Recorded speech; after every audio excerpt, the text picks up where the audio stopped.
This is Dan Jurgens, and if you want to have a good time, keep listening to the Krypton Report.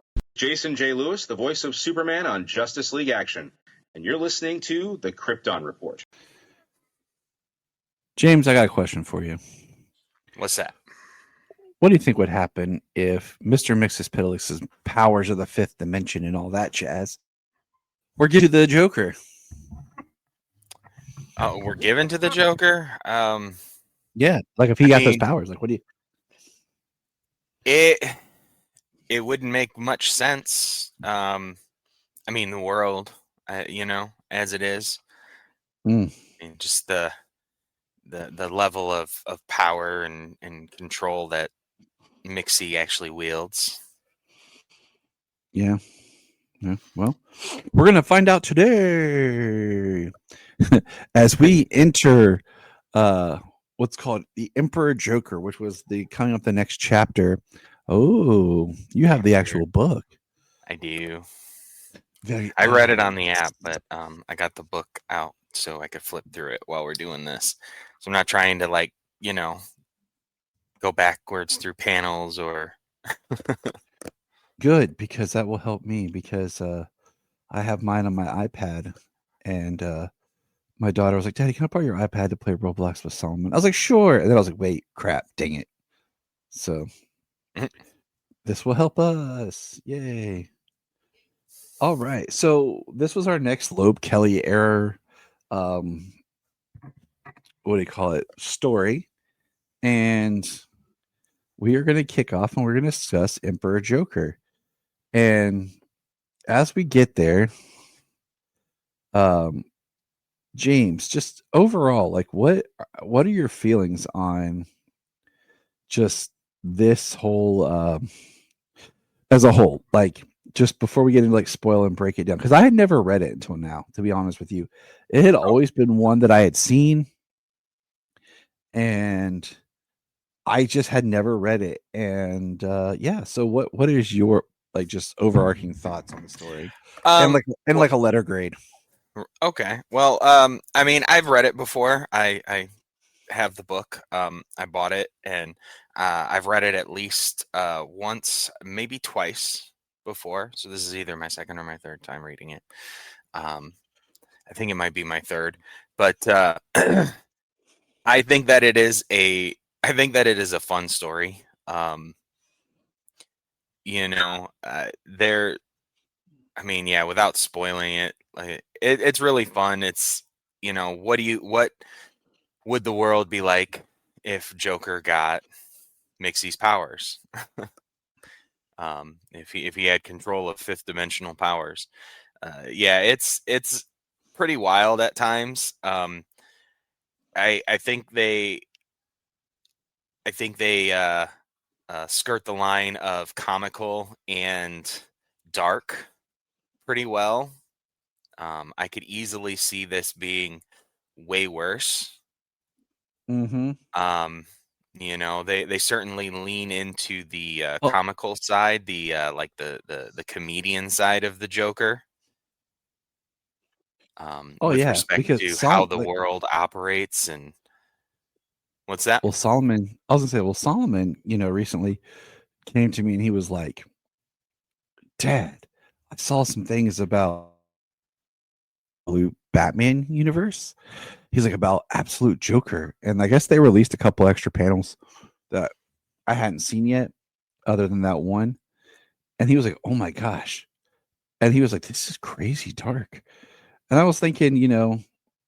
And then I'm like sitting there thinking, like you just said, how dark they could have went with this for the idea of Joker with Mixie's powers. And I think they made the right call here of not going down a super dark role. Yeah.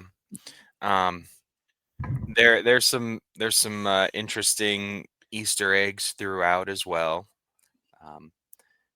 I've read this book a few times. The Loeb, McGinnis, Kelly era is a pretty good era of stories. So, I mean, this is probably one of my more, favorite arcs kind of in the mainline canon books. So, I mean, I give this story a probably a rating of like a B+. This is my first time reading it, and I've come to really appreciate, like, I've always liked McGinnis's art, but I really have liked it more and more. I'd give it a B+ too. I really like it. I don't want to say I feel like there's something missing. But it was good. Like, it was interesting. Like, but this story ran for 9 issues, right? Yes, it did. 9 issues. Yep. I'm looking at it right now and make sure. Through the titles, of Superman Action, Superman the Man of Steel, and Adventures of Superman, and Emperor Joker Special #1. So that's why we get the 9 issues. And I think sometimes I kind of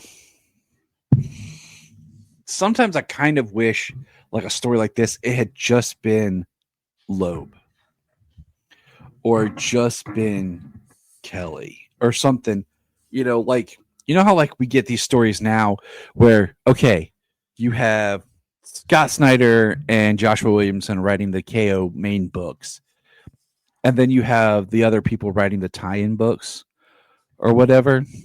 Yeah. And I'm just kind of like, I kind of wish it was like that in this story, instead of like Loeb, then Mateus, then we're passing it off to different teams, because I feel like it just, I don't know, it doesn't, I don't say it loses something, but I feel like it does. Well, there's little changes, the different aspect of the story that's changed, the point of view that's changed a little bit, what they're adding to or what they're not carrying over from the last part. The continuity changes a little bit. Plus, of course, the artwork when it changes to a different. So it's trying to have feel the same throughout the entire story arc with different teams. Right. It's And just that's it's part of the continuity. And that's what I'm saying. Like, I don't know, but let's get into the story here. If you've not read it, it is on the app. The individual issues, or you can do an omnibus. That's what I read out of. When I went to the app and I just searched Emperor Joker, I just clicked on the storyline, and it had all issues in a row. So I read them all issue by issue. See that, and it's weird Beginning how with you can do Superman that, like 160. storyline. Mm-hmm.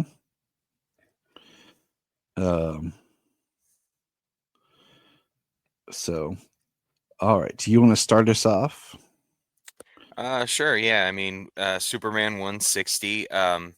We open up with Superman chained up, hanging upside down, and Superman busting his chains. But he is in a black suit with the silver S, which I always liked. I mean, we've seen so many different versions of it, but when I read this story, I kind of liked how it started with him in that suit. Because we quickly find out that he is in Arkham and he's an accused murderer for killing Lex Luthor. Which is, I like the way we're just boom dropped in. Yeah, thrown right into it. Bizarro, the JLA on the moon, the headquarters on the moon, so is alerted to Superman's escape. And it's funny, we just see Superman like leaping up and away, and like he's depowered and stuff right now. We find out he doesn't know like who he is. Like he's supposed to be this murderer, but he doesn't feel like that's who he is. But the JLA, it's some villains and everything, and we got Bizarro #1, and he comes after he comes after Superman, and they start fighting. Meanwhile, Mixie shows up. He's just walking through, and he gets hit by a train.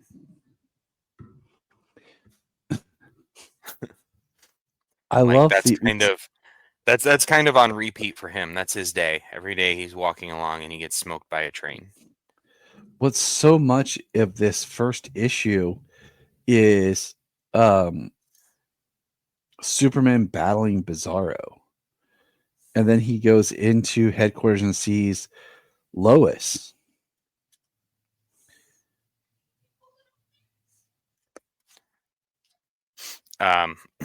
Yeah, at Lane Corp. Yeah. And she's 6 dogs on him. And he says Lois, and she says Clark. So right there shows you like their bond is always powerful. But let's not forget the greatest new character that's added is Gravedigger Lad. Yeah, Jimmy is Gravedigger Lad. And he's in a graveyard, and he's got Huntress and Nightwing and Robin. Bunch of people dead. He's even got Loeb in there. Yeah. But so much of this issue is just the battle. And we see Aquaman, and wow. Yeah. Wow. But if Aquaman cannot go in the water, then no one does. With Superman back in Arkham. Bizarro uses his heat vision on him. Freezes him. Yes.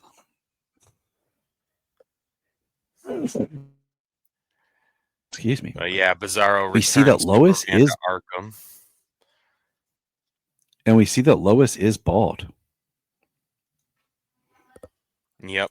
Which I thought was pretty intense. Like wow. Right. Like, okay. Like a Lex character. Yes, sir. And you see at the end it says, "Kids, check out our next chapter where anything can happen," and sometimes does. So you know that this story is aimed at the young audience. Which is good because like we've talked before, I think sometimes comics they start going too far. Right. Into a darker way. Right. Well, I mean, you got, and I think that's why it's smart for them to have the different lines, Mm-hmm. Yeah, it is smart.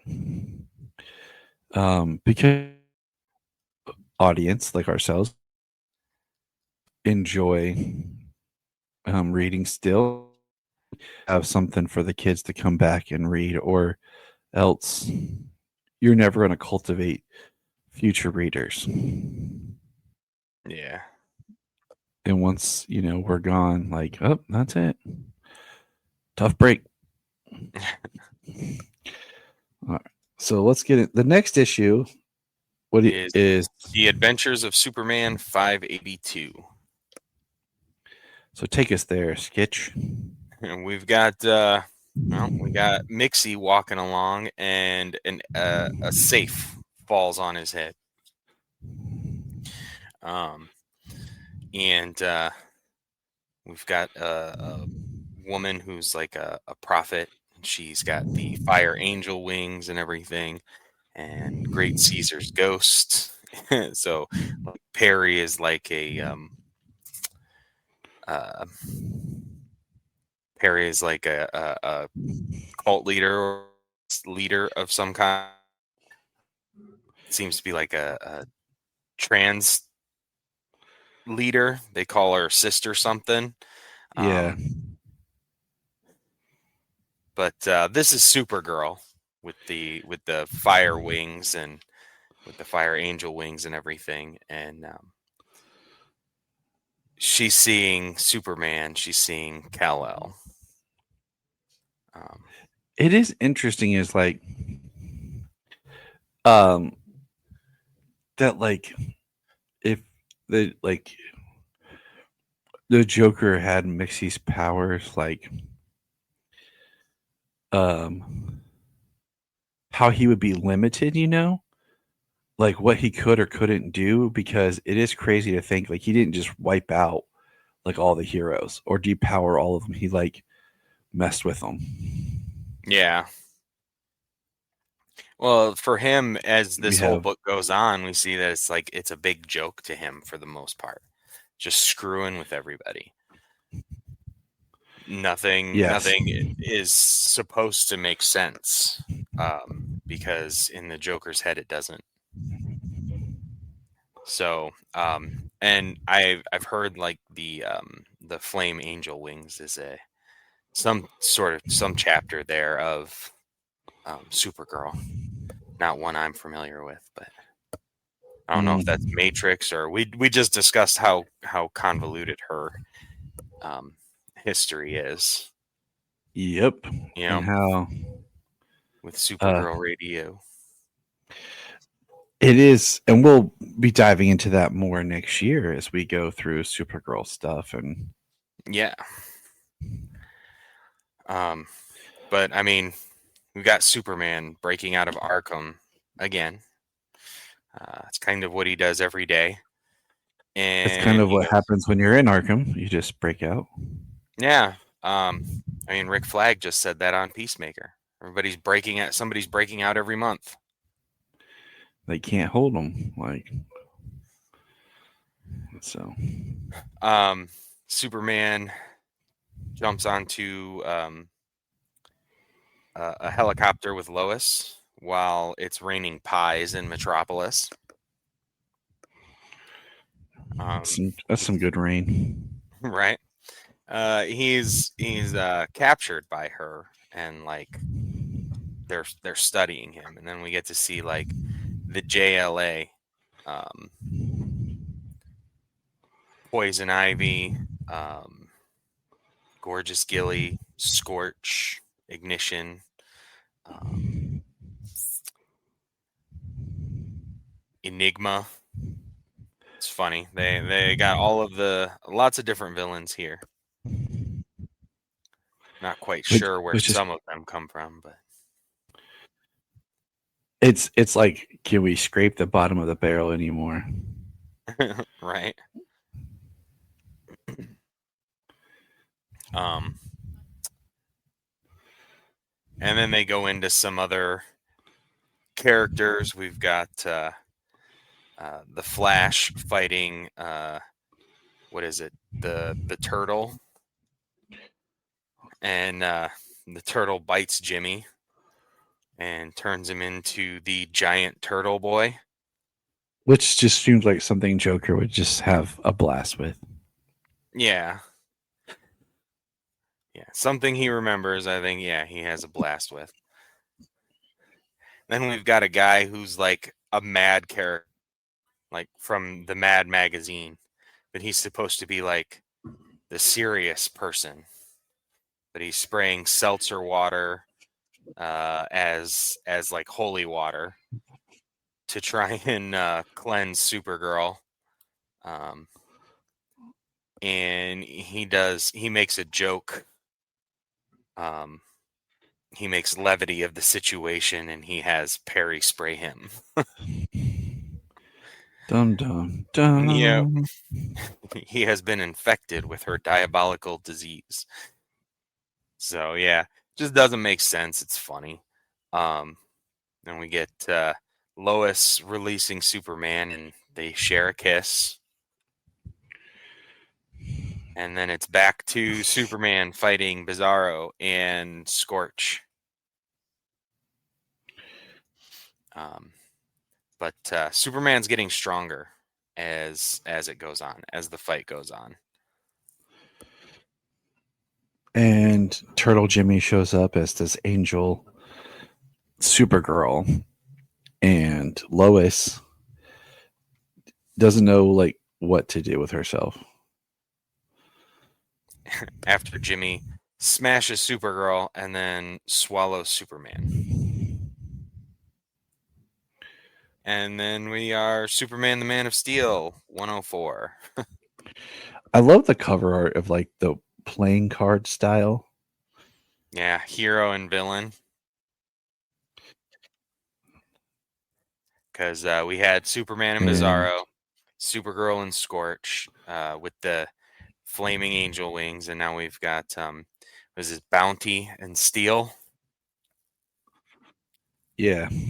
And then we get this Arkham chapter where nothing makes sense. These people are of all different sizes and shapes and whatnot. Just spraying Superman, spraying him down and like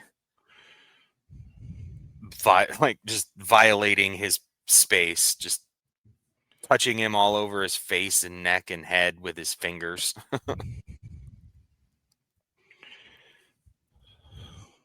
But the SS Arkham is the UFO of irrationality. That's just the it's just a weird statement, period. Right. And then they throw him into a quarantine for a bunch of social offenders, people who insist that 2 + 2 = 4, because logic has no place in this world. And this is where Superman comes across Hank Aaron Irons, right? Hank Aaron or Yeah. Hank Aaron Irons. Okay, thought it was The that. name is Hank Aaron Iron. I think. But he's reciting equations in his head, and in this world that means he's mad. But Superman knows the same equations, and so the fact that they both share something that's supposedly a delusion at least warrants some further investigation. And so they break out of Arkham together, and they go to the steel statue that is down on the docks, where Irons is retrofitting it to be a steel suit. And Bounty shows up. Which is neat. And Bizarro shows up. Superman unleashes his heat vision for the first time, something he didn't know he had at this point.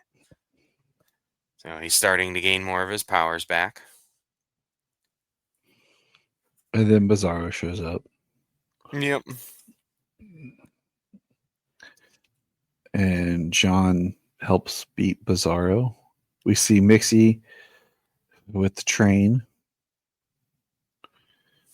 Yep. John hits him into a building, which topples them over like dominoes, which stops the train from running over Mixie. So change the course of events until he's smashed by 10,000 Good job. anvil.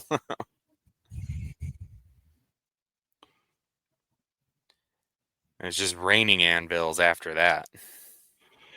I mean, that's raining anvils, raining pies, like what And then Lois shows up in a ship and grabs Superman and Irons. She's wearing a nice afro wig in this issue. Yeah, it was just yep.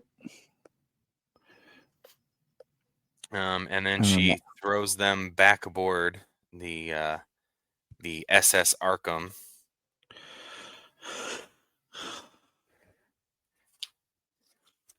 I think to just continue fighting at that point, because that's the end of the issue. And It it's is. Action 769, on the cover of Superboy and Ignition. Ignition is just interesting. Yeah, But I like this that he works at Super Burger Boy, and there's right. like Guardian, and like the battle just busts into the that we see Superman and Steel, and Superman makes a fake pair of glasses, which I think is interesting, like with some wire. Right. Just because he feels his secret identity, like he doesn't know it, but just everything seems off, seems wrong. But what I think is interesting is in Lane Corp Tower, where she has all these guys, but they're all blindfolded, and we just see her bald with all her mini wigs around, and how Steel's helmet looks like the Tin Man. Right. Yeah, it kind of looks like a funnel there. Yeah. And then we have the scariest thing ever. Gorgeous Gilly. Yeah, they sneak their way into the watchtower using a cloaking device that Steel has created. So more and more his tech and his knowledge is proven to be right and real. And then Superman almost kisses Gorgeous Gilly because her power of hypnosis, I guess. I don't think there's any hypnosis powerful that's not strong enough for that. Like, pretty sure I'd break through all of it. It would never affect me. But Mixie pops up and gets in between them, breaks the spell before he kisses her. And he even says, "That was nasty."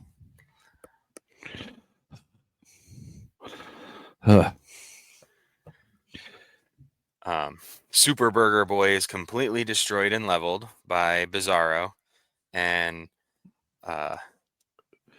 Connor, Superboy, is happy. He's ready for a change, and then Superboy is completely restored.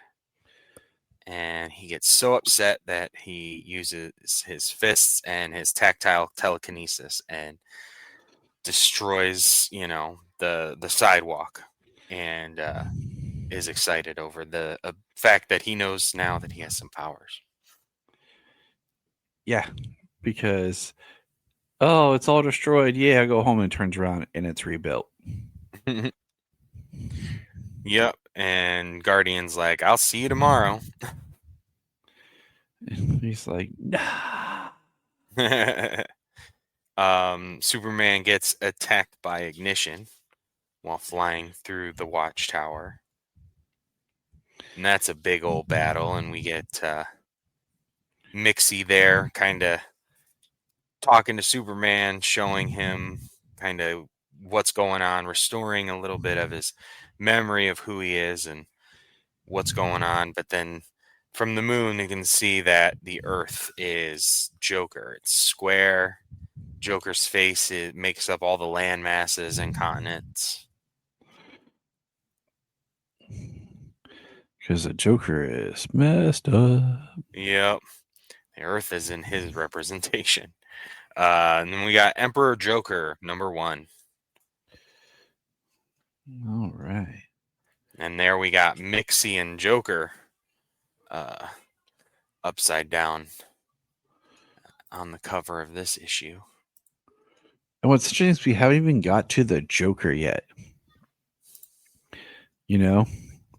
If you think about it, like... Yeah, it's like 5 issues in. And we're just now getting to, oh, hey, this is where the Joker is. Yep. And we get from the Joker's point of view here. We get his hacienda. It's Joker's world, baby. We just live in it. But he's surrounded by everybody. Enigma, Bizarro, Harley, and Lex. Lex is his jester. Which I think is hilarious. Yeah. Seems like Lex was retained like a lot of his knowledge and everything. But he's forced into being his jester.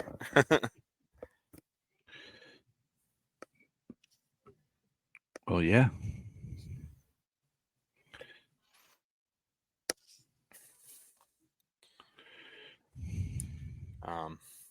Yeah, it's this one is a crazy issue being from like Joker's point of view, because like Superman and Mixie and Steel are talking about Ignition. He's going after them. It's raining pies. There's his train, Joker's train, that just barrels down anything in its path. He talks about Acme bombs, thousands of them all over the world. One being on top of the Daily Planet. We saw him earlier in different places. Supergirl is out there. She doesn't know like particularly what's going on, and she runs into Superboy, and they join up. They join forces.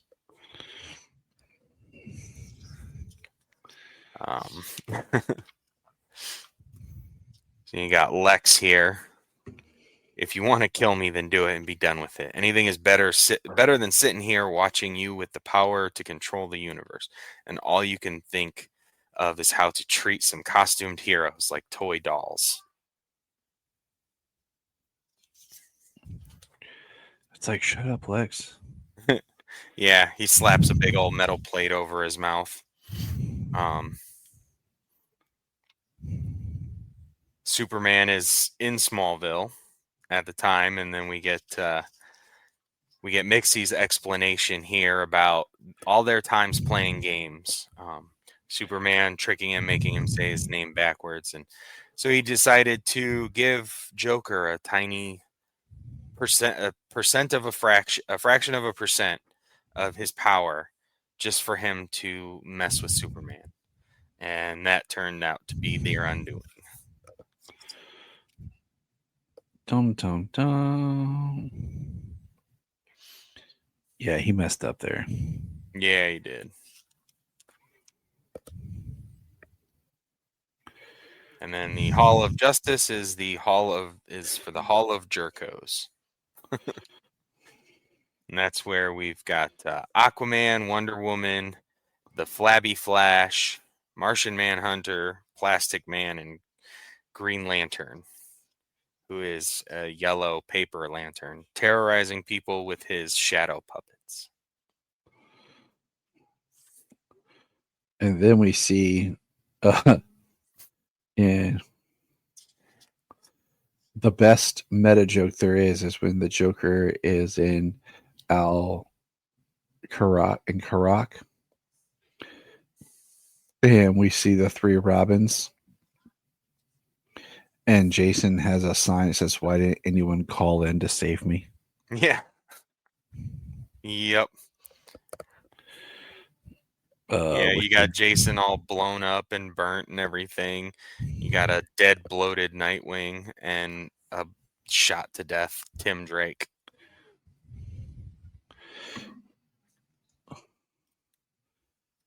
Which is crazy. And then we have Superman fighting the Justice League or the Justice Jerkos. I feel like if you were to do this now, like there would be a special for each one of these characters, like a one-shot special. Yeah. Right, give them a full pass for this universe. Yep, they're like, oh, we need it. Like, we're gonna milk the crap out of this. But sometimes those one-offs can be really good, though. Oh, I know they can. Like in a recent episode that we just dropped, I read the Flashpoint story of Frankenstein and the Creature Commandos base, and that was Flashpoint story because it felt so much better because it wasn't really connected to the larger everything else that's going on, and it just gave a really great story if you're someone who wanted to read something in line more with the Creature Commandos show. So that one off was something that was like a real treasure I just recently discovered. Ooh, nice. I'm gonna have to check that one out. You have to throw me the link to that or something. Yeah. But we get to see the quintessence and Darkseid. That Joker has the anti-life equation now, and Joker kind of sees it, and he just messes with them as well. But we don't get any kind of resolution to that whole situation. No, we don't. Then we get Superman, Supergirl, Superboy, and Steel kind of in there, and Lois kind of all set, more normal. Lois less so, but she's standing with them, opposite the Justice Jerkos there, but they're all in their original costumes and everything. Lex is, you've given, talking to the Joker, he says, you've given them the one thing they need to topple your empire, hope. This is the beginning of the end. And he's Ressa, Fressa, Sessa, Fressa. And he shoots Lex, kills him. And it says, you have to keep reading. Well, I mean, yeah. Superman 161. You're just like, you have no idea what's going on. Like, it's just bizarre. So, and then we go to the story continues, and I'm guessing they are in like a Gotham Harbor. Could be anywhere. could be. Joker City Harbor, so Gotham City. And in the water is Joker piranhas. And it's funny because they have a 3-eyed fish in there too. I mean, of course they do. Of course, you have to have a callback to The Simpsons, right? And then we catch up with. He says, "I hate to take the life of." Superman says, "I hate to take the life of any creature, but I'm sure these piranhas aren't even real." As he uses his heat vision to obliterate all the piranhas, and they start to run away as Aquaman and the Atlantis ship and the Aqualung lad show up. Dum dum dum. But yeah, if you can read this, you're too close. Of course, he's got a bumper sticker on his ship. But we're back to that beautiful art. Just, I don't know. I feel the art just works with this because it's so fun and playful. Yeah. It can be used in a serious way, as we see with the dark tones later on and in certain bits of the stories. I mean, right after this, he brings Lex back to life, and he kills him again. So it can be very cartoonish and fun, and it can still be used to portray all of the dark bits of the stories.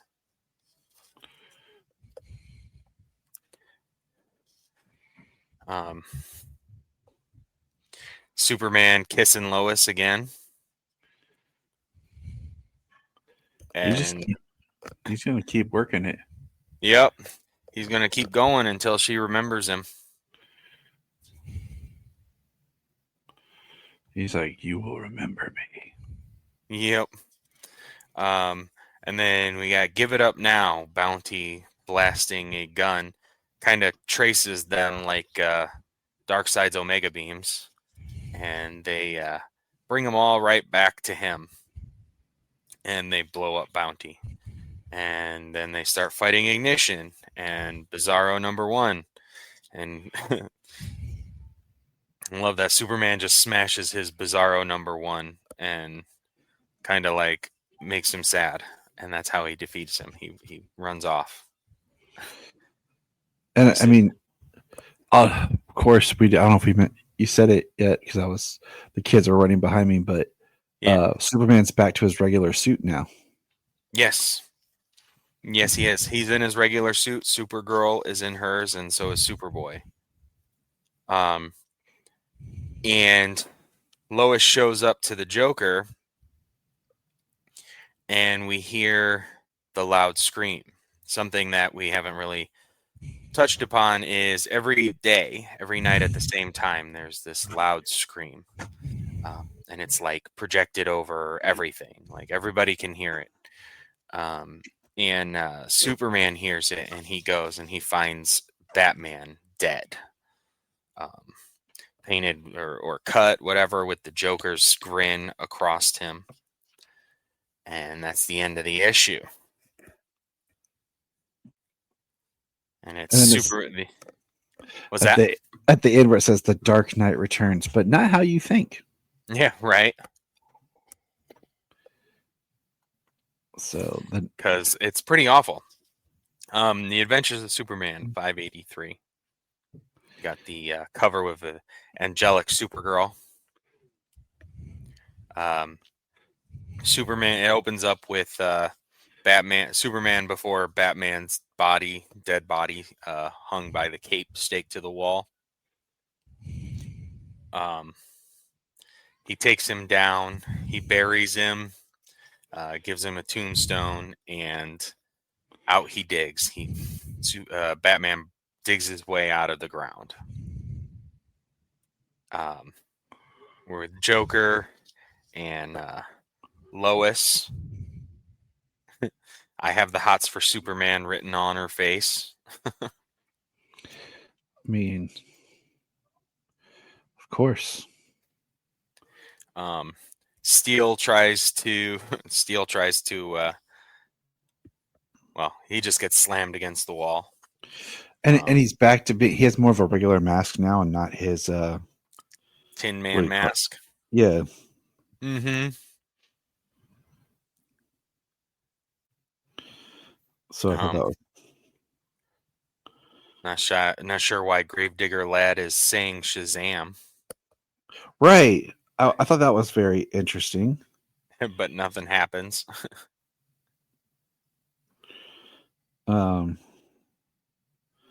So yeah. Where did something happen to Superboy and Well, in the next page, Superboy is like in hell. Yeah. Forgot how they got there. I'm not sure. Didn't he zap them or something? Mm-hmm. Yeah, they're in hell and they're talking with the devil, and it's funny how he's I'm the devil, I'm just the Joker's version of the devil. Hell kind of goes across dimensions and everything, and like this is just how he has to play it here. He's not being controlled or anything, it's just his appearance. which is fun and kind of cute, but yeah, I like that little bit. It's like even the Joker even that power isn't affecting all dimensions. It's just affecting their reality. Mm-hmm. And yeah, Batman is alive and they're talking about it, and he says this is how it always is, resurrected every night, killed, tortured and killed again and again, over and over again. God, that would suck. Yeah. But, as he's being like assaulted by tons of clowns. Like resurrected clowns from the ground. Yeah. I would say zombie clowns, but they just mostly look like clowns. Just killer clowns. Killer clowns from outer space. No, I'm just playing. That is a fantastic 80s B movie, and it is hilarious. I love Killer Clowns from Outer Space. I'm down with watching it once every few years, you know? James is like, I will fight these clowns. Superman like throws all the clowns away, and he takes Superman, and they say we can restore the world.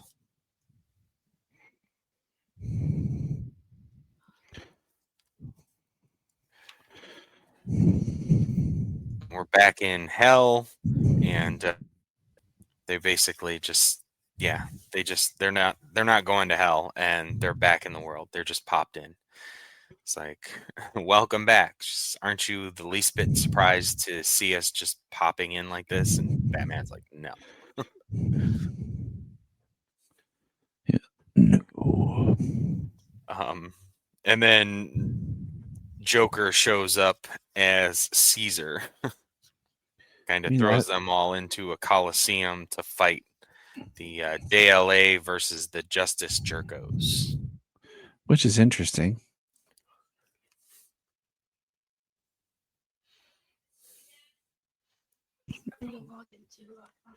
I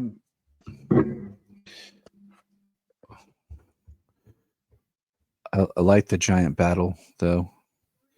And then Supergirl gets her regular costume.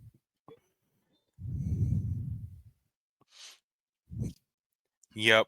Yeah, I like the splash page. And then the greatest twist of all is we hear destroy the universe, boom. And then we see that everyone's been turned into their super pet version, Mixie's pile of mush, and Lois is now like Empress Joker. Empress Lane. Yep.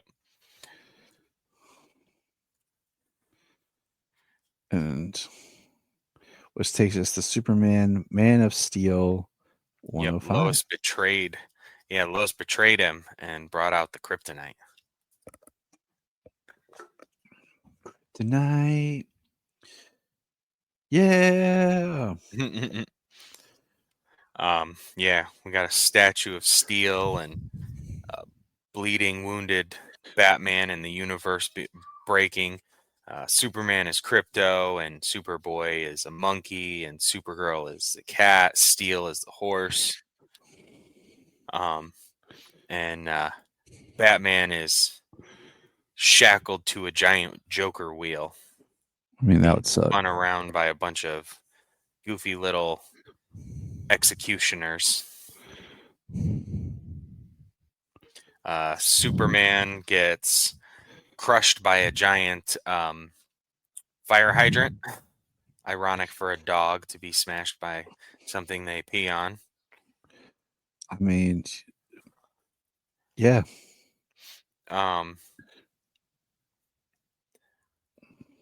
Grave digger lad wants to kill the other animals, and Joker is like, try as I might, I just can't find anything funny in beating dumb animals. And so he has Grave digger lad killed in that moment. Poor Gravedigger lad. Yep. But I guess what happens when you're with the Joker. Mixie is just inside of a ball of energy that he keeps. And then he gives Superman and Batman a front row seat to a theater showing of Superman, Shame of Metropolis.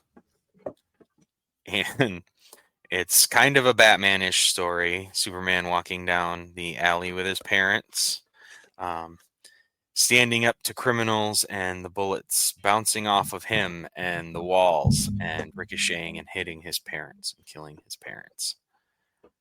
Which, Now, was this issue wasn't? Was this issue written by Mateus? JD Mateus. This issue is Mark Schultz. Okay. Doug Monkey. It just kind of reminded me a little bit about what do you call it? Speeding bullets. Ah, gotcha.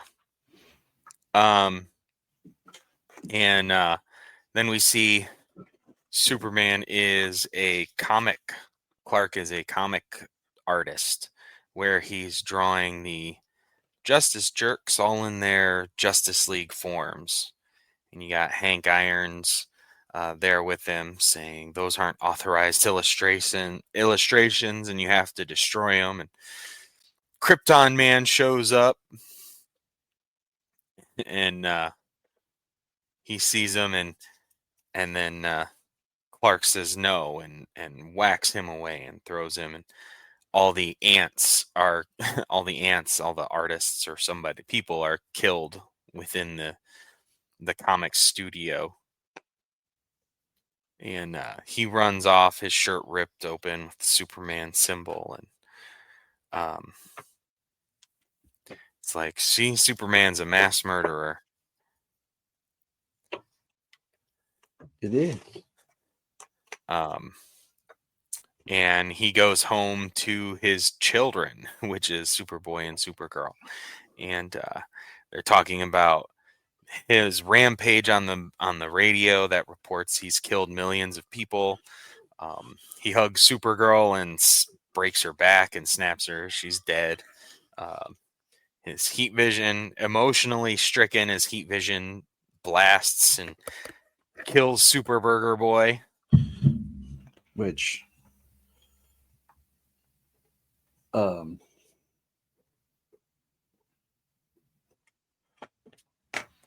is interesting because it makes me want a burger, though. Yeah. Yeah. I don't know why. That's funny. And then Krypton Man busts through the wall and Superman says, "No, I became the destroyer of worlds." And then technical difficulties. It says he outfoxed you. So took himself out of the game before you could figure out what would break him. And Superman is kind of floating amongst the cosmos where he speaks to the Spectre.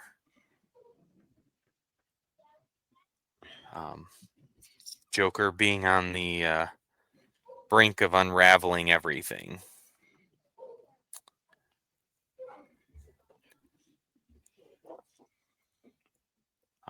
He says, but if so much is at stake, why haven't you moved against the Joker? Why? Because, Kal-El, it is taking all my remaining will just to pass on this feeble alarm. Because very soon he will have me helplessly caged like all the others. And he kind of disappears. We saw we're getting the Spotify open and we didn't know the passcode. So and the show shows back up. Lois walks in and the kids are dead, and he zips out of there with Lois, and his acceleration was too great a strain and it snapped her neck and killed her. And says, Lois Lane came to me. She says she knew something was wrong. I saw it in her eyes. She believed in me, and that's more than enough. She brought it all back. She made it all clear and true. There is more than endless madness. This isn't my world. Do you hear me, Joker? I will never bow to your lunacy. I will never give in to a world so mindlessly cruel. I will always fight for a better world.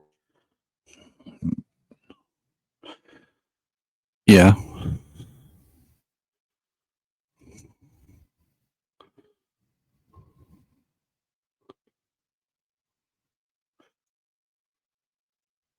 I mean, it is, if you think about it, like the lunacy of something not having any rhyme or reason, and there's no logic, it's the definite, like it's insanity. Like it's going to break you, right? Like There's nothing to do. Hello. Am I Yeah, back? you're still here. Yeah, you're Oh, back. okay. But like, Everything seemed frozen on my end. So the lunacy of just dealing with that would break you because there's no logic at all. Like, what do you do? yeah. Not sure. What did you hear from me last? It was the last about the page Oh, about Joker. him yelling up at Joker, and then we see Joker with the um we start to see the next part is I think The that the big Justice League reforms themselves into their normal selves, yep. and So then it seems. So what you can say is that Superman's presence and everything that he's doing is making an impact against the will of the Joker. yeah, pretty much how Lex said. You know, um, so Yeah, and then our story concludes in Action Comics 770. whew, here we go. Yep. Joker with his shirt honk if you love dolphins. Which is Funny. hilarious. Yeah. The last chapter. He who laughs last. All the Justice League is basically dead. Torn apart in front of him, in front of Superman by the Joker. He smacks him with a hammer, kind of knocks him out. Ignition does, maybe. Yeah. Joker has Spectre in a cage, just like he said he would. And he's talking about destroying all of reality. And the JLA is not quite on board with him destroying everything. And that's usually how it is. It's even the bad guys like, hey, like we're not that crazy that we want everything destroyed. Yeah. Like we want to, be able. We want money. We want control. We want power. That's what we want. We don't want everything gone. Exactly. We don't. We because we're not that, crazed. So and then we got Joker reading Lois's text, her inner monologue, the stuff we're reading on the page. It's funny how he says he can read it. It's all over the room, floating like big captions. It's hilarious. Superman hung upside down. He says, "Hardly one of our world's finest moments, isn't it?" That's hilarious, though, just because it's like how you can put it in there without being, too much. Yeah, it doesn't feel like it's a forced pun or anything. It works in situations. He says, "Sorry, I know you can't answer me, but I'm not accustomed to helplessness.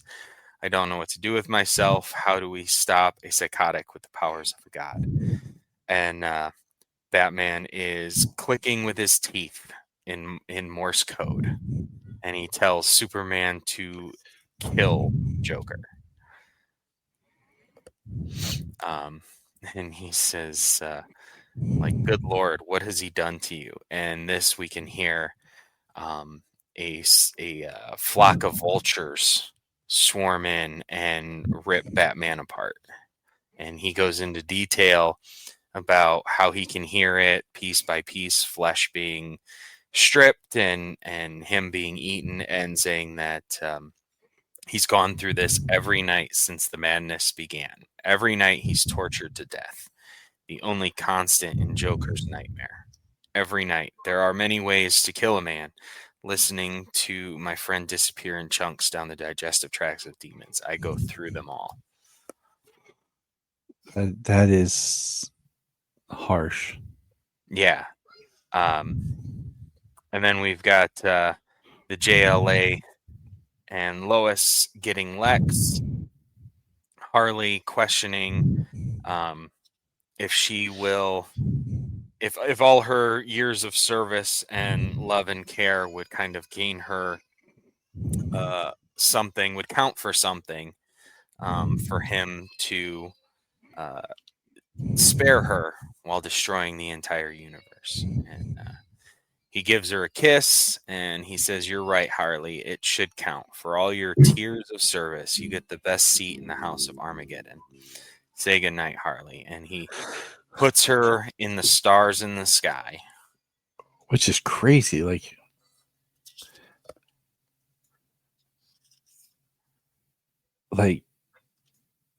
Yeah, it's nuts.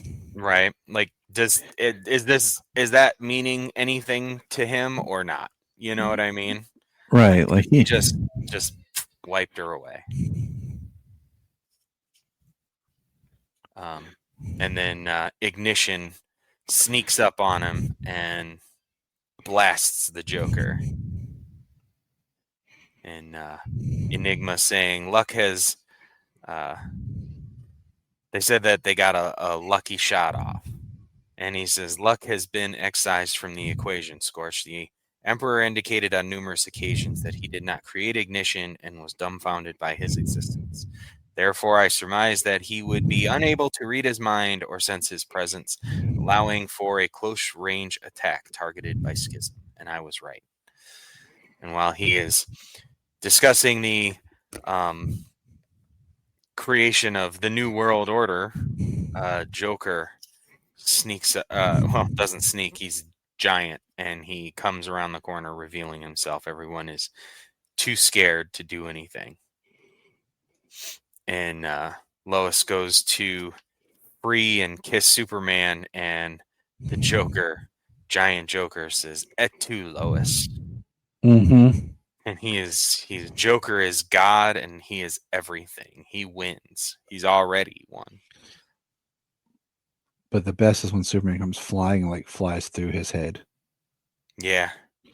Oh yeah, here we go. He's got some of the quintessence and everything in his grasp right now. Mm-hmm. Bunch of people. Yeah, and then he flies through his body and out his head. Which I think is dope. Yeah. But Lois thanks Superman for getting her life back, even for a moment. Her ribs are cracked from being held by the Joker, crushed. So she's dying, but she becomes herself before she does.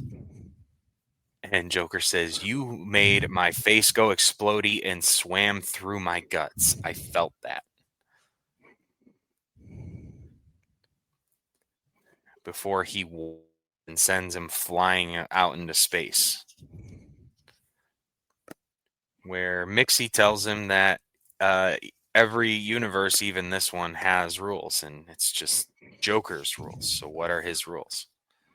And that's how you win. Mm-hmm.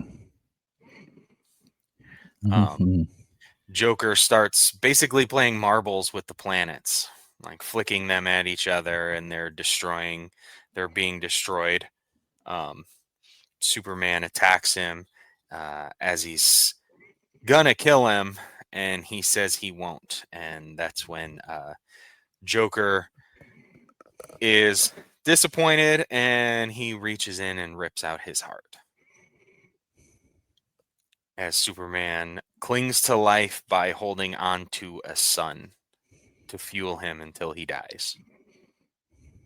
But this is where he says to the Joker that, he calls it, they do the white elephant joke. And, which I thought was interesting. Yeah. And then the art goes really cool because it changes because they suck out some. It's like they started drawing on black paper, instead of white. Mm-hmm. And I really love that fact. The art looks really good. But he tells him to get rid of Batman. Joker is nothing to Batman, and Batman's bigger than he is. So as Joker tries to over and over erase Batman from existence, he can't erase him because he can't get him out of his head. All the different ways he tries to get rid of him, he just can't. And Batman becomes Joker's universe, and it breaks his hold. It breaks his hold on the universe as it is. So then we get Superman, Mixie, and the Spectre, who in about 5 hours' time have reconstructed all of space-time. Which is pretty intense. Yeah. Superman gives him a... No, go ahead.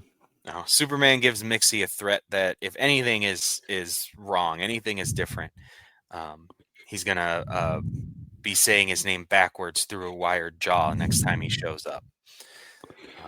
He says he left him a surprise for his birthday, and he disappears. The Spectre says he supervised him, and he did nothing of consequence while he was with him. He says, "Sure, put that in writing, Spectre."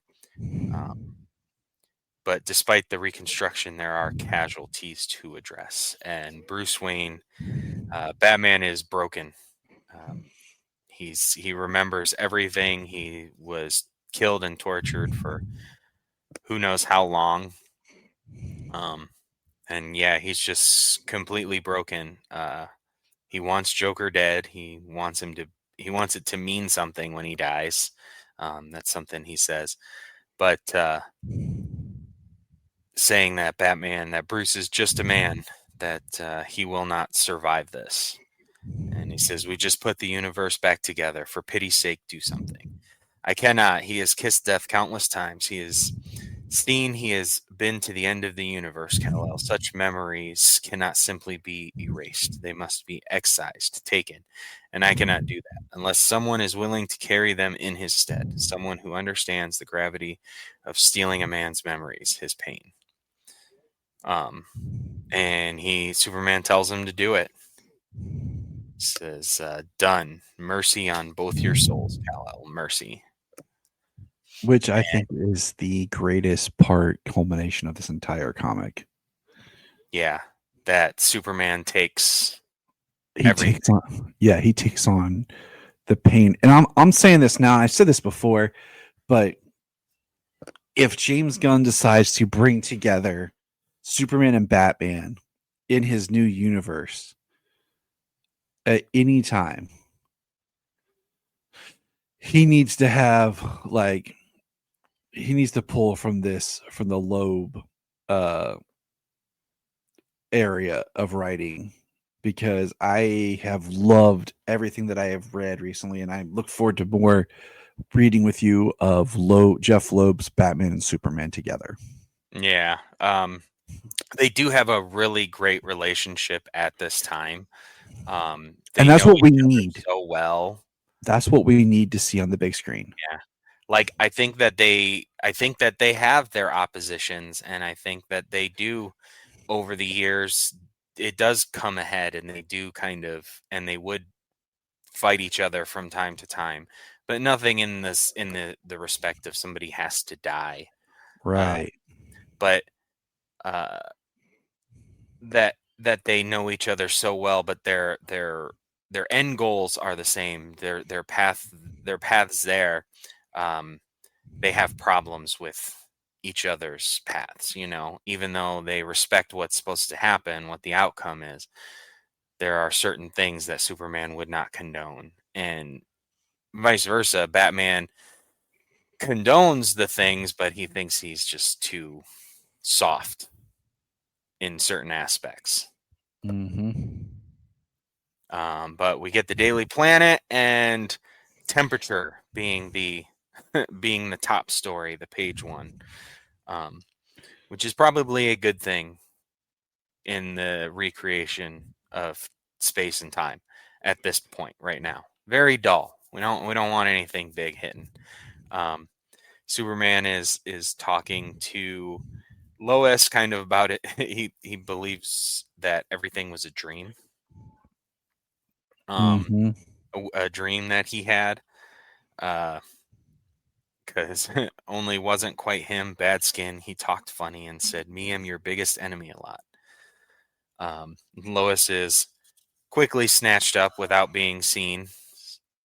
She says, "Are you insane?" He says, "You have no idea, Lois." The newsroom was packed. He says, "You wait until my." She says, "You wait until my husband finds out about this tough guy. Then he'll put a mild-mannered beating on your." She says, "Clark, what is it? You look like you're going to cry or something. Are you okay?" Yeah, I'm perfect. Just had a rough day and wanted to get a dose of reality. And yeah, which is just, I mean, it's crazy because how often we talk about Superman as being a man, you know. There are the stories where, like this one, where he takes on that type of torture, those memories, you know, and he just knows that they're not real, you know, what he's doing it for, and he's willing to go through that. And that's what makes him Superman. Yeah. But he wakes Batman up. It's funny because Batman says it's actually the best night's sleep he's had in his entire life, because so many of all those memories and all that pain has been taken from him.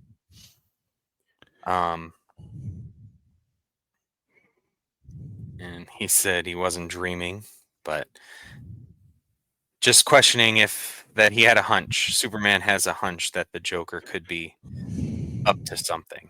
And they go to the Joker and they find him in a full body straight jacket, drooling on the floor, saying Emperor Joker backwards over and over and over again, with the spirit of vengeance in his eye. I think torturing him, keeping him there. Which is pretty awesome. Well, he kept him in a cage, and he is the spirit of vengeance. So, do something like that to him, he's going to be pissed off, and you're going to have a bad experience for a while. Dum, dum, dum. But that is Emperor Joker. We did it. Yeah. It's a long one, but it's a good one.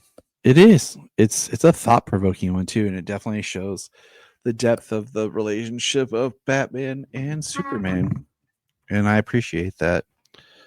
So stick around for some more Krypton Report. Hi, this is David Patrick Wilson. I played Superman, Clark Kent, in the television production of It's a Bird, It's a Plane. Enjoying every minute of being right here on the Krypton Report. We did it. Here we go.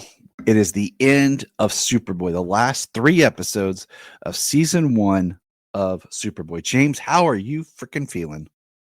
I really liked the end of that season 3 finale, 2-part finale. So do I. I think it's actually one of the cool. strongest episodes of the series. And I feel like, okay, not knowing their whole production of like money and budget, you know how that all works into stuff. Yeah, I figured that was probably after seeing the finale. That's kind of what I figured, because we were talking about how is episode after episode of him doing very little as Superboy. Especially the one before it, which I did like that episode. So we're going to start with that one. Yeah, basically the penultimate to the 2-part finale. Yeah. Because we were joking last time we talked Superboy, you had not we originally were going to do all the episodes and then just leave the finale, but we hadn't got a chance to to watch the one. So I'm pulling it up right now in my notes here. So I think season 3 has been a really good season. I've But enjoyed watching it. There's been some good episodes, and there's definitely been some episodes that we basically forgot after we watched them. I don't remember much about that episode. You know, and I mean, and that's, and I mean, that's, isn't that kind of just like with this type of storytelling in general? Well, yeah, with this kind of episodic and then 26 short episodes for a full season. You know, and how we used to tell stories and, you know, how TV used to work compared to now where everything's like tight, you know? So, okay. Right, It was less called filling the airwaves, but telling just more stories. The Standoff. Yeah. Clark becomes one of many helpless victims in a hostage standoff. Can he save the day without revealing his secret identity? This is kind of like a bottled episode in a way, but it's not because there are guest actors. And those guest actors, you know, would make it not bottled. But Yeah, but it is a single location. It is all inside of the bar where they're having the celebration. what did you think of this episode? Well, I mean, when he first got the gun pulled up on him by that one guy, he was alone. He's Superboy, like, so it was funny how he just kind of rolled into it so the whole episode could happen. But I think he could have stopped it at least halfway right then and there. It's crazy just because my favorite part, okay? What's funny is my favorite part is if you watch, he like, you know, reveals his shirt to be Superboy and everything like that. And if you look when when he ties himself back up as Clark, his shirt's still like buttons are undone. You can see the blue underneath. Like when everyone comes in, they're like, Clark. I'm like, you can still see that he's Superboy.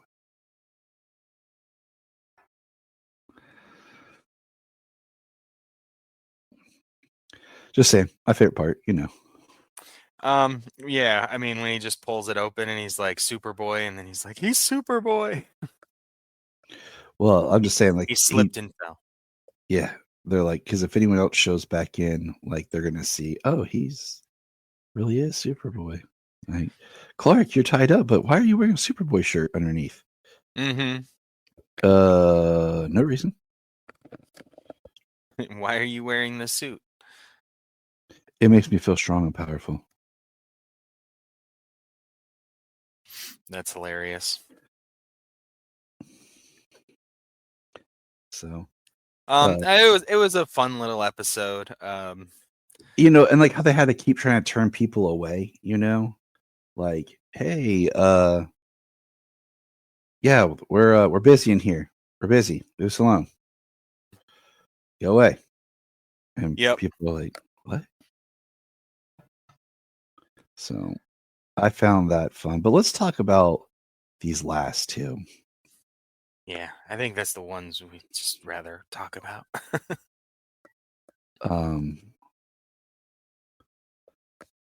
So the first one, it's called The Road to Hell Part 1 and Part 2. Superboy is transported to an alternate reality jungle and turned into a child where he must fight for his life and avoid the evil alternate version of Lex Luthor, which I really don't feel like is the true, like, you know, bridge of what that story is. No. But anyways, so it opens up and we have Superboy. We have basically, it looks like the crashed Superboy ship. and it's in a jungle, and he has an awesome 80s hairstyle. And what did you think? Like, just overall, starting this episode. Yeah, so I wasn't quite sure as to like how it was beginning. I know that part of the thread is he doesn't know who he is. And that's kind of what he's trying to figure out. Especially this season. And so I thought maybe they were going to do some like origin stuff, and he might start to learn who he is, where he comes from, because we got the ship, we got the crash land, the crystals sticking out of the ship and everything, and a young boy with a red thing on, wearing a red thing covering him up, and you see the cape billowing on the just on the ground there near it. So that's kind of where I thought the episode was going with that. Was kind of giving us some early days of Clark, and then we get to see Clark. You know, we kind of come up to modern times, and that's where that description you said kind of really diverges, because that's not what it is. Right.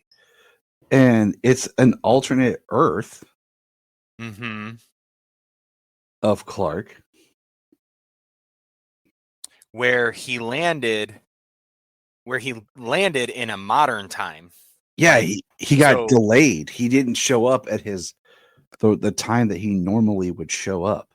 Yeah. Because everyone else is an adult and he's a child.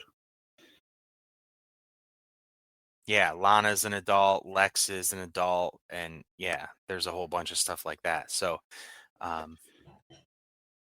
is it at the end of this episode where he learns it, or is it in the next one where he learns? I think it's the next one, isn't it? After he's healed. Yeah. Before he's sent back. I don't remember. But like, our Clark shows up and he gets back. He saved a Hollywood actress.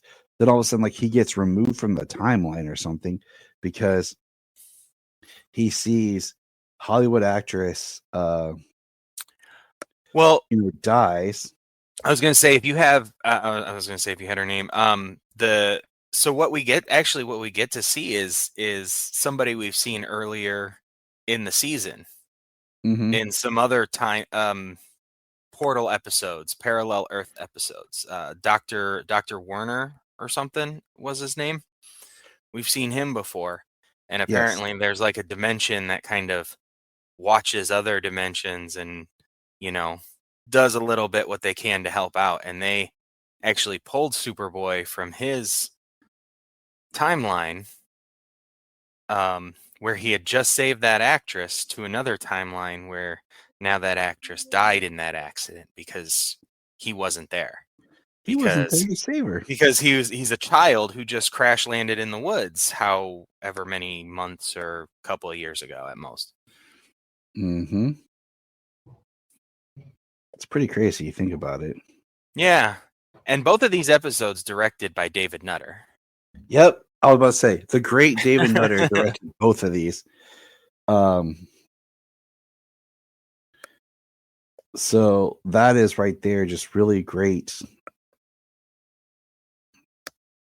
Having him there, like, because it just, I don't know, it's just one of those, this is pedigree, Right. like, yeah, just definitely a name we know now.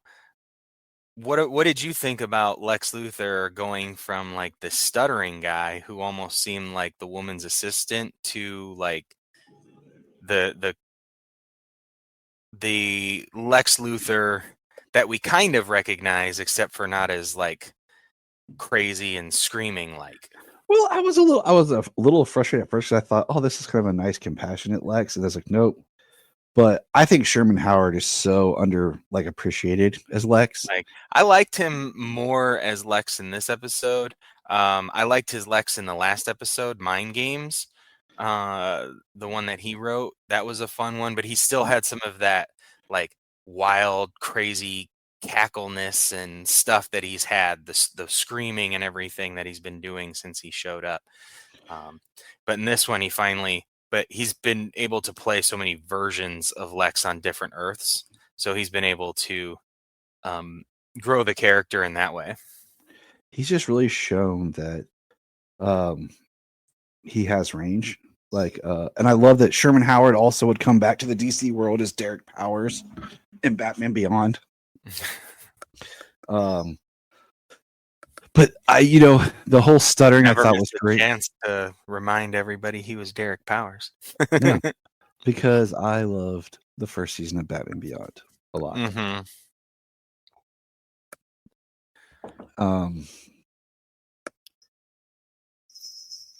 So he ultimately stabs Superboy with a chunk of crystal from the ship.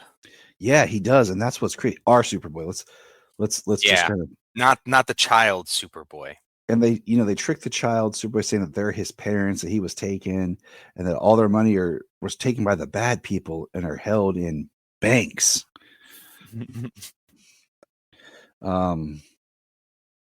So I thought that was pretty funny.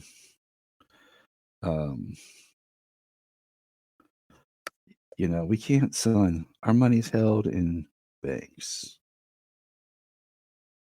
So. Yeah. And so he automatically goes and rips off banks while people are shooting him and bullets are bouncing off of him. And then Lex and his girl move out of their warehouse hideout into their luxurious apartment hideout. Yeah. Like we have to live here, son, because of the bad people.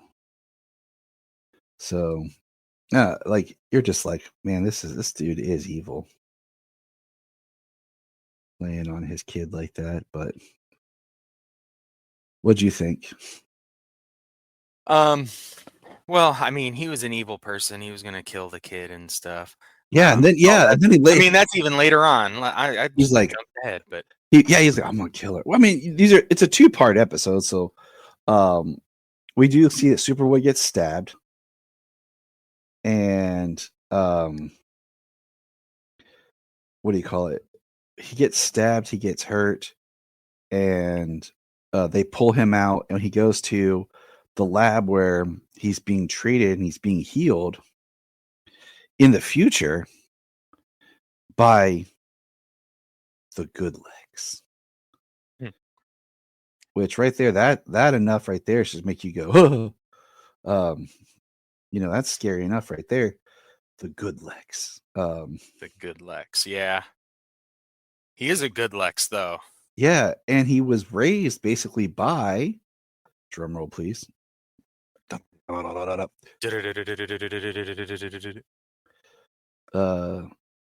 Superboy from the future, like an older Superboy.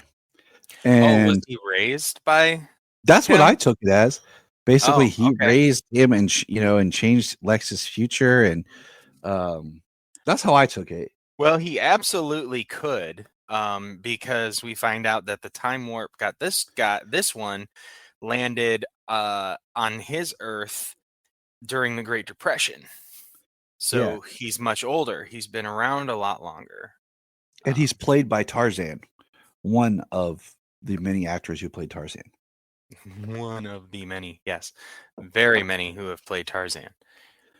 He was like it said, I think if I remember when I was doing the research, like the 15th actor to be Tarzan. Oh, my goodness. And I was like, there's been that many Tarzans? Well, I mean, since they could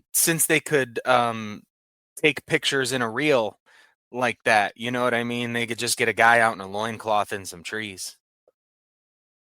Yeah, I mean, so man raised by ape is probably one of the oldest folk tales there ever was. Yeah. So I thought that was cool. Like it's kind of like, Tarzan, this classic literary hero, to this another literary hero, because Edgar Rice Burroughs created Tarzan, did John Carter on Mars, which some people say is an influence to Superman. But so yeah, like like it's very interesting to say that, to me, just how Well, that's a really awesome connection. I do like that. So yeah. But he is, and then our Clark, wakes up and is all freaked out because there's Luther, and he's like, ah, ah. You like my expression? Yeah, and he tries to choke him out, but old Superboy, old Superman, I'm sure at that point. Yeah. But they never call him by it. Do they ever just, or do they No, only they just call him allude by to Clark? it. He says at like one day, No, I know they don't say it. I can't remember what they called him. Oh, if yeah. they called him Clark or yeah, they call it Clark because they allude to Superman. he Like does. him one day being called Superman and stuff. But yeah, he he intervenes, grabs his hands off his throat, and while he's in a panic, still trying to go after Luther, gives him a backhand. Oh, tells dude. Superboy to calm himself down. That was great because he gives him a backhand. He gives our Superboy a backhand, and he's like, "You hit me? How?" Yeah, it hurt. How'd He's you like, do that? and I will say this: he looks great as old Superboy, kind of in this very Marlon Brando, Jarrell-esque look. It does. I like it. Even with the button-up cardigan look that he's got going on. I love it. The white hair and the spit curl. It looks great. I like it. I think it works so well. Like, I think it just works. See, now he's got to be in the list of live action Supermen. Oh, that. Or at least on the level of not, but Clark on TV. No, like, hey, I'm with you, bro. I am not against it. In his 2 episodes, I think he did a really good job. Well, see, ladies and germs, James makes it. And then the biggest, like, we have Clark, basically, he's telling old Clark, we have to basically save, kid. Go to that Earth, save that kid. And they're like, no, it's not really our thing. Like, and the funny thing is, why'd they send him there to begin with? And now that he wants to go back and... Well, they were going to send him, like, I think it was just they got messed up on where he was going. That's how I kind of took it. Because I was kind of asking the same questions, like, why are they doing it like this? But if you look, he tells old Clark, like, hey, you have to do this. You have to send me. I need to help him, wouldn't you? And he does send him to... That you have to give him a chance. Yeah, he does send him to the place. And it's really nice that they do that, so... Yeah, that's where Lex shows up. He's about to kill the kid. And Superboy shows up. Gets in the middle, gets his hands cut by the crystal. Yep. And then little Superboy takes it to Lex. Puts his hands on the hips and starts throwing him all over the museum. Mm-hmm. Yep. So it is And then, of course, when our Superboy, gets him out of it, like, what are we gonna do? What are we gonna do? And eventually, what's his face? Older Clark decides that he is going to basically take the Superboy and raise him. He said, I need a challenge. So nothing like raising yourself, Yeah, I guess so. And so we see him walking off with him. And there we have it. So, and then our Clark gets back to, his place. You know what? Something we didn't even mention about the whole episode. We've got a different Lana in this episode, and in these 2 episodes from Another Earth, where she's never met a Clark, and she's like this. I don't even. She's very she's just very dolled up. Yeah, and like it's very interesting because we get certain lines that are kind of funny, where she's like,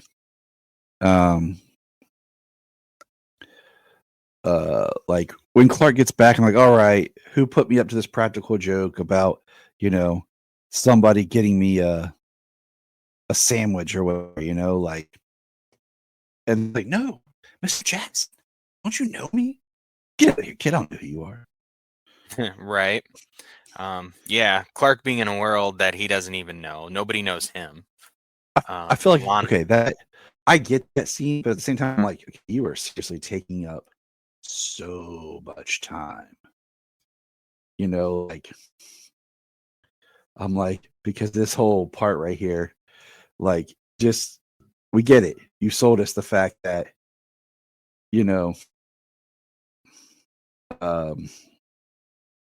this world doesn't know him, Right. I don't have to keep going through the whole thing, like, that nobody knows who he is.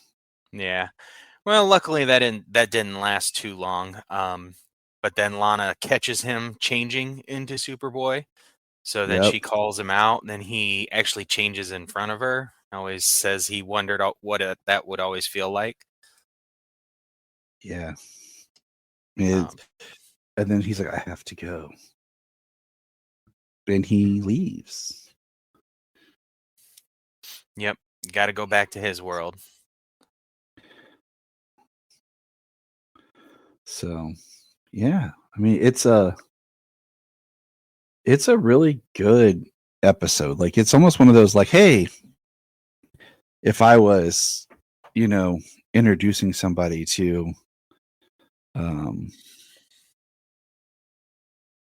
this would be a really, I think, good place for them to be. Like, hey, this is a really good like episode of like these characters and what they all represent and everything. So yeah. For a finale, and probably one of the best set of episodes of the series I've seen so far. Yeah, I would agree. They say that season 3 is really when the show gets a lot better. I mean, well, it ends on a high note. Yeah, I'm about to say I agree. Like, it does get a lot better. So yeah. That's our 2 cents. Take it or leave. Yeah, well, that's our coverage of season 3. That's it. Season 3 is done. Yeah, it's taken us a little bit longer to get through season 3 just because we had other things like this year that's come up. It's been a big part of this season, so no complaints though. But yeah, I look forward to season 4 because season 3 I had watched some of it without James because I was already watching it just in general, and then I was like, we were getting closer to that time, and I was like, you know what, I better stop this.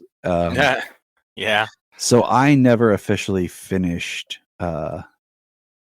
seasons 4. I was in There you season go. 4, so it'll be kind of cool to get back into it. And Well, I got it right there on the shelf. Plastic hasn't even been unwrapped, so it's time to go. Time to get it done. Look up in the sky! Thank you for checking out the Krypton Report. Please click our link tree in the show notes to follow us on your favorite social media platform. We have a $1 Patreon, just $1 a month to keep us going. And in return, you get exclusive shows and specials.